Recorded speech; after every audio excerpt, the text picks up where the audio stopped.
Saudações, rapaziada. Vamos fazer aqui uma aulinha rápida, né, introdutória sobre resistores, né, e como que esse elemento aí de circuito ele se relaciona com a dinâmica do circuito, né, propriamente dito, e como que a gente faz para construir um resistor, beleza? Então vamos dar prosseguimento aqui, começando pelo que é a definição e a representação de um resistor, né? Então, de definição, rapaziada, o resistor é o elemento de circuito que dissipa a energia na forma de calor, né? É tão chamada lei de Ohm, né? E dificulta a passagem da corrente, né? Depois eu vou aqui no próximo ponto explicar por que ele dificulta a passagem na corrente, né? Mas no primeiro momento é interessante a gente saber como é que a gente representa o resistor no circuito, né? Que é basicamente, eu particularmente gosto de representar assim, né? Uma coisa mais sucinta. Mas tem gente que pega e faz várias coisinhas como se fosse uma mola. Então isso aqui é uma resistência, isso aqui é uma resistência. Tem outra representação que também é como se fosse um, um tubinho, né? Conectado ali na fiação do meu circuito. E uma outra representação, que é mais interessante, seria a representação de um reostato. O reostato ele é basicamente um resistor variável que vai se conectar ali no fio, né? Então, para cá está uma parte do circuito, aqui está outra porção do circuito. Essa porção aqui não se liga a nada, né?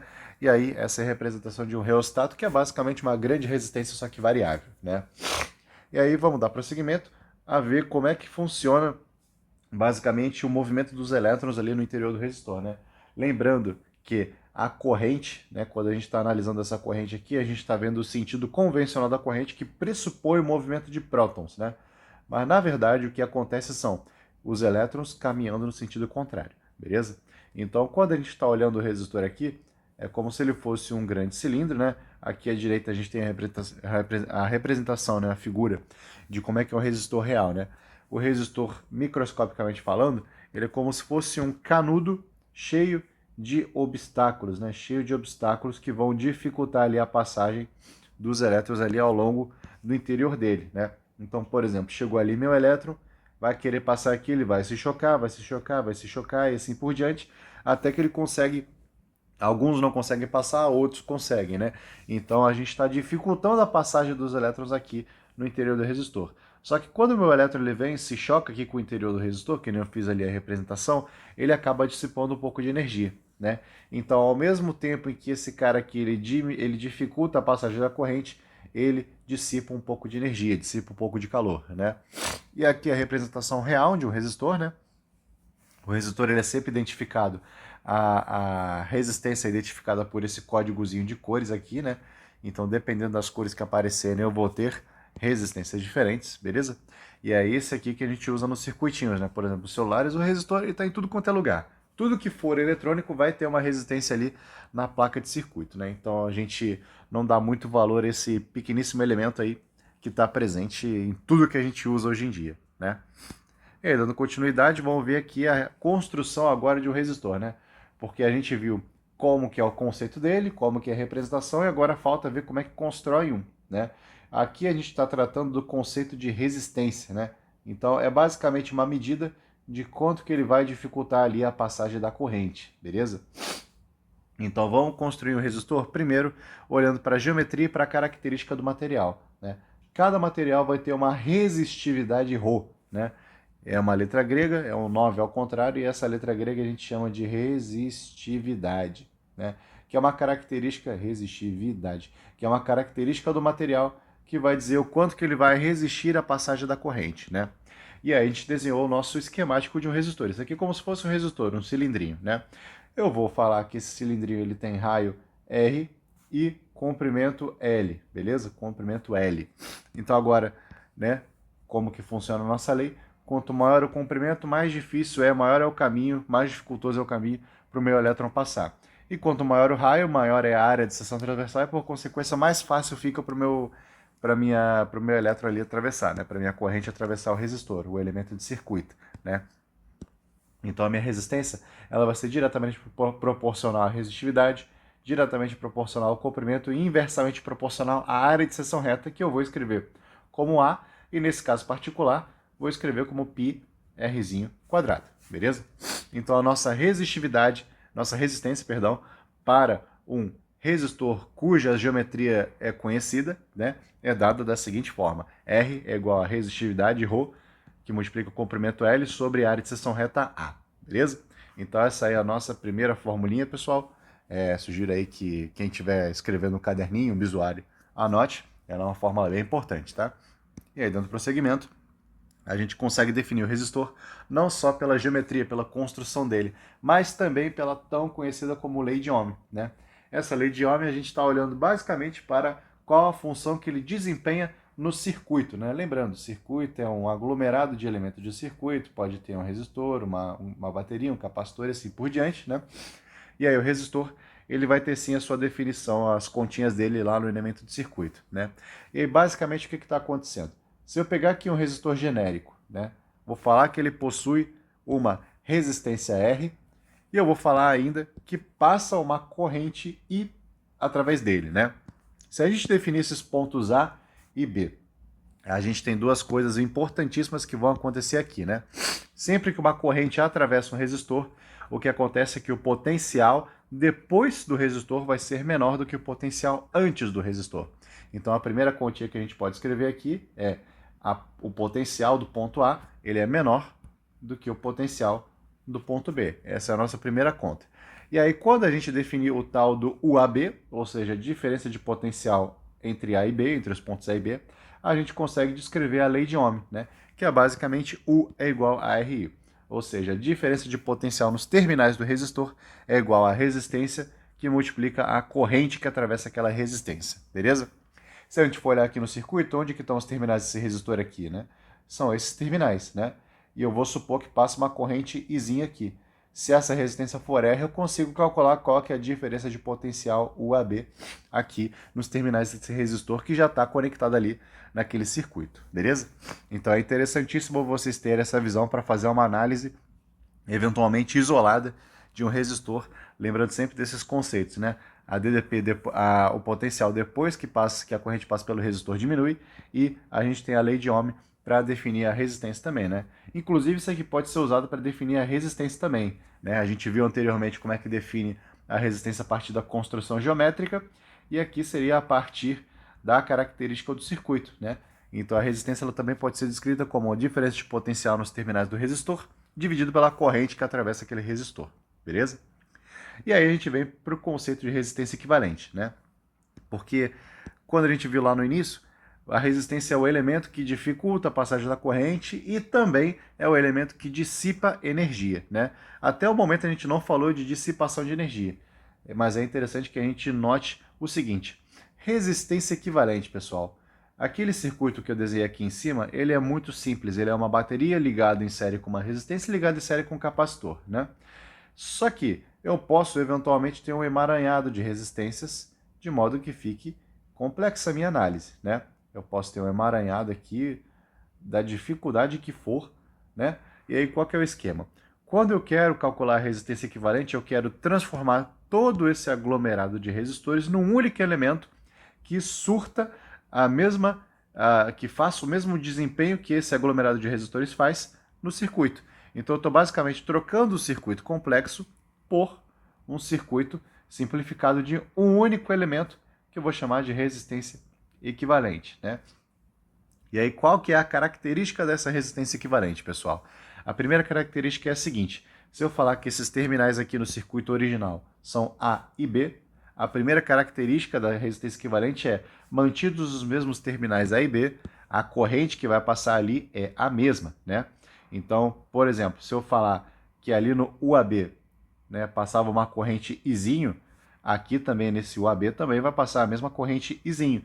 Só que a partir da lei de Ohm eu consigo definir uma coisa a mais, né? O de AB, a diferença de potencial entre os pontos A e B, é igual à resistência equivalente que multiplica a corrente que atravessa aquela resistência, né? Então eu tenho essa primeira equação.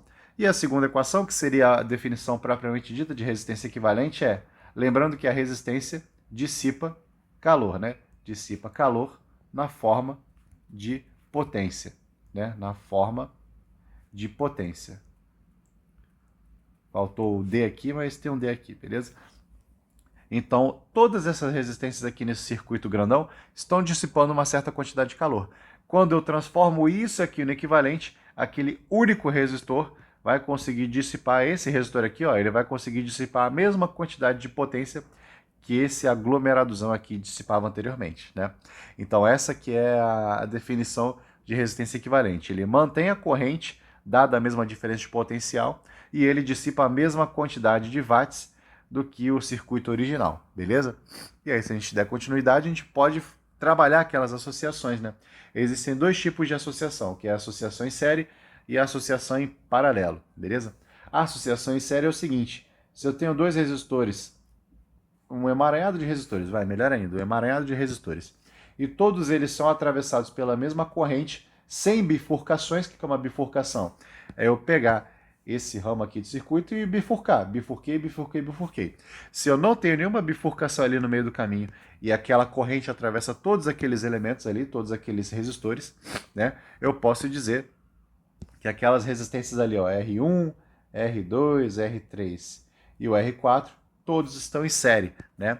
E aí, como que funciona para a gente calcular a resistência equivalente, né? Eu estou transformando esse ramo de circuito num ramo de circuito que possui uma única resistência equivalente, beleza?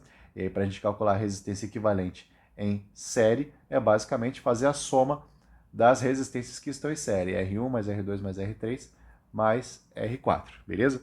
Então, essa aí que é a definição de resistores, de resistência equivalente para resistores em série, beleza? Agora, resistores em paralelo, muda de figura aqui a minha história, né? Resistores em paralelo são aqueles que compartilham a mesma diferença de potencial, pessoal. Então, por exemplo, se eu tenho este ramo de circuito, né? Todos esses resistores estão sujeitos à mesma diferença de potencial entre A e B, né? Por exemplo, qual que é a diferença de potencial desse primeiro aqui? É diferença de potencial de A para B, né? Qual que é a diferença de potencial nos terminais desse segundo aqui do meio? É a diferença de potencial entre A e B. E aí, por fim, qual que é a diferença de potencial nesse último resistor? É a diferença de potencial entre A e B, beleza? Então, todos eles, lembrando que o potencial ele se prolonga ali ao longo do fio, né? Se prolonga ali ao longo do fio. Então, eu tenho o fio vermelho como sendo potencial de A e o fio verde como sendo potencial de B. Então, todos os fios têm o terminal vermelho e o terminal verde, né?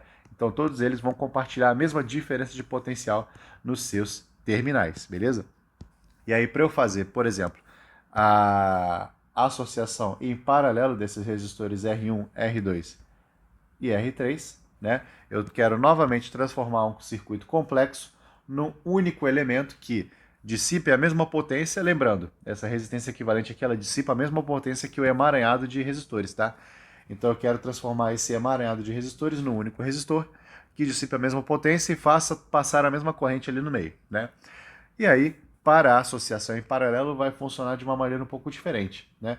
1 sobre a resistência equivalente é igual à soma dos inversos das resistências. Então, mais 1 sobre R1, mais 1 sobre R2, mais 1 sobre R3. Beleza? Então, aqui está a nossa segunda formulinha. 1 sobre a resistência equivalente é a soma dos inversos da resistência para resistores em paralelo. Beleza?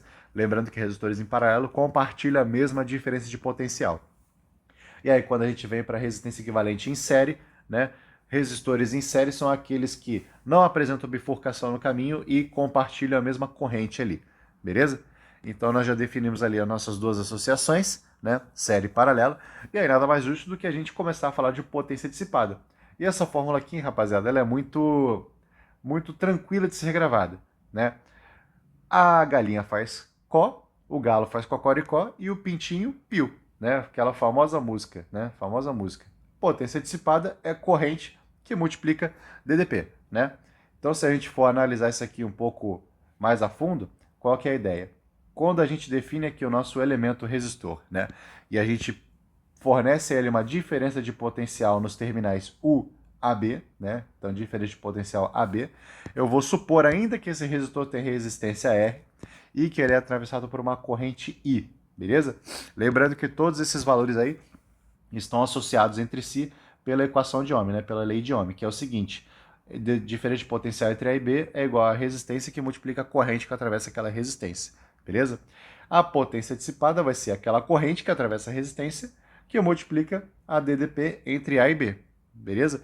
Então é a primeira forma de representar a potência dissipada por aquele único resistor, tá? Lembrando que eu estou calculando apenas para este elemento. Se eu quisesse calcular para esse emaranhado de resistores, Ou eu fazia um por um, ou eu faria um por um, né? Só que vai ser uma conta muito chata, porque eu vou ter que definir 4 diferenças de potencial, e aí eu vou ter que fazer 4 contas, ou eu posso pegar simplesmente o equivalente, né? E aí fica mais fácil, beleza? A mesma coisa aqui, se eu tiver que fazer a potência dissipada por eles, ou eu somo cada potência um a um, né? Ou eu faço o equivalente e faço uma única vez a conta, né? Só que eu posso também utilizar esse resultado aqui dentro, né? Eu posso usar a lei de Ohm ali no cálculo da minha potência dissipada. Se a gente substituir esse U, a DDP de A entre A e B, por RI, a nossa equação ela vai ficar diferente, né? Ela vai ficar RI ao quadrado. É uma outra forma da gente descrever a potência dissipada. É a resistência que multiplica a corrente que atravessa a resistência ao quadrado. Mas eu também posso fazer outra substituição. Eu posso pegar, por exemplo, e isolar a corrente, como DDP entre A e B sobre R. Se eu pego este valor aqui agora e substituo aqui na corrente, né, eu vou ter uma outra formulinha para potência. São 3 formulinhas bem conhecidas, né, que vai ser U de AB sobre R, que multiplica U de AB. Ou seja, basicamente DDP ao quadrado entre A e B sobre a resistência, beleza? Lembrando que a DDP entre A e B é a DDP nos terminais daquele resistor ali. Fechou? E agora, por fim, a gente vai ver uma associação um pouco mais chatinha, que é a tal da transformação delta-estrela, que é o seguinte: quando a gente tem um circuito fechado, assim, por exemplo, ó, vamos supor que aqui tem uma bateria, aqui um capacitor, aqui um resistor, mais uma bateria, outro resistor e outro capacitor, né? Observe que aqui a gente tem meio que 2 quarteirões, né? Eu tenho um quarteirão e 2 quarteirões. Esses quarteirões a gente chama de malhas, né? E especialmente essas malhas aqui, elas são malhas fechadas, né? Elas têm um início e elas dão um looping nela mesma, né? Nelas mesmas. Então elas são malhas fechadas. Elas começam e terminam no mesmo ponto. Como elas são malhas fechadas, né? Isso acaba prejudicando eventualmente a minha análise de circuito, né? É sempre bom para fazer análise de circuito que a gente tenha, que nem eu mostrei anteriormente, que é o ramo ali aberto, né? Com a DDP definida, com o meu elemento de circuito definido, a corrente assim por diante. Quando a gente tem uma malha fechada, ou seja, um círculo, a gente tem uma dificuldade um pouquinho maior, né? E aí a transformação delta-estrela é justamente isso. É eu transformar um delta de resistores, o que é um delta? É isso, numa estrela de resistores, né? Mas não é essa estrela tão complexa aqui quanto vocês imaginam. Seria mais ou menos uma transformação delta símbolo da Mercedes, né? Sendo que o símbolo da Mercedes é esse bichinho aqui. Então a gente vai transformar isso nisso, né? Isso aqui também pode ser o capacitor de fluxo lá De Volta para o Futuro, né? Um formato bem parecido, só que é de ponta-cabeça. Então, qual que é o nosso delta? O nosso principal problema é esse aqui, ó. Transformar este circuito aqui de resistores, que possui 3 terminais em malha fechada, né? Num circuito que seja mais palpável. E a ideia é o seguinte: vamos definir aqui primeiro o R1, o R2 e o R3. E eu quero transformar esse circuito em malha fechada no circuito em malha aberta que a gente tinha mostrado anteriormente, né? O símbolo da Mercedes, o famigerado símbolo da Mercedes, né? Então eu estou querendo sair disso para isso. E aí, para nossa sorte, né, eu não vou demonstrar isso aqui, existe formulinhas fechadas para isso, né? Claro, mantendo sempre os mesmos 3 terminais, né? A gente vai transformar aquele delta de resistores numa estrelinha, no símbolo da Mercedes de resistores, né? E aí eu vou associar a esse aqui, por exemplo, uma resistência A, uma resistência B e uma resistência C, né? Claro que observando que os mesmos terminais são mantidos ali sempre, beleza? Então, o que a gente está fazendo? Se a gente fosse analisar esse circuito aqui anteriormente, ó, é como se eu estivesse trazendo o RA para cá, o RB para cá e o RC para cá, né? E qual que é a nossa formulinha fechada, pessoal? A ideia é sempre sair do delta e vir para o estrela, né? Via de regra é sempre sair do delta e vir para o estrela. Existe sim a transformação estrela-delta, mas ela é menos comum, é menos utilizada, né? E aí a transformação delta-estrela, como é que a gente vai descobrir? Esses valores de RA, RB e RC são fechados, eles têm uma métrica muito interessante para serem calculados, né? Qual que vai ser a jogadinha, a musiquinha? A musiquinha, ó, primeiro eu tenho que transportar a minha estrela para dentro do delta para ficar mais fácil de enxergar, né? E aí eu vou sempre manter aqui a mesma orientação, né? RA em cima, RB na esquerda e RC na direita. Então RA em cima, RB na esquerda e RC na direita. E a minha musiquinha vai ser o seguinte: o RA é o produto dos adjacentes sobre a soma de todo mundo, né? Não é bem uma musiquinha, é uma frase, mas é uma frase que é tranquila de gravar. Então, RA é o produto dos adjacentes a ele. Então, o que é adjacente a ele? R1 e R2, né? Então, R1 que multiplica R2 sobre a soma de todo mundo. R1 mais R2 mais R3, beleza? O B, o RB, vai seguir a mesma mística, né? Quem que é o RB? O RB está aqui, né? Quem que é adjacente ao RB? É o R1 e o R3, né? Então, produto dos adjacentes, R1 e R3, sobre a soma de todo mundo, R1 mais R2 mais R3. E aí o C, né, o RC, por fim, né, é o que está ali abaixo à direita. Quem que são os adjacentes a RC? R2 e R3, né? Então, o produto dos adjacentes, R2 e R3, sobre a soma de todo mundo, R1 mais R2 mais R3. E aí sim, eu saí de um circuito em malha fechada para um circuito em malha aberta usando a transformação delta-estrela. E aí, esse caso aqui, eu particularmente acho bem mais simples de ser analisado se a gente depender da questão de circuito que a gente estiver fazendo. Beleza? Então, rapaziada, a aula vai ficando por aqui. Espero que tenham gostado. Se tiverem dúvidas, é só entrar em contato. E até uma próxima. Valeu!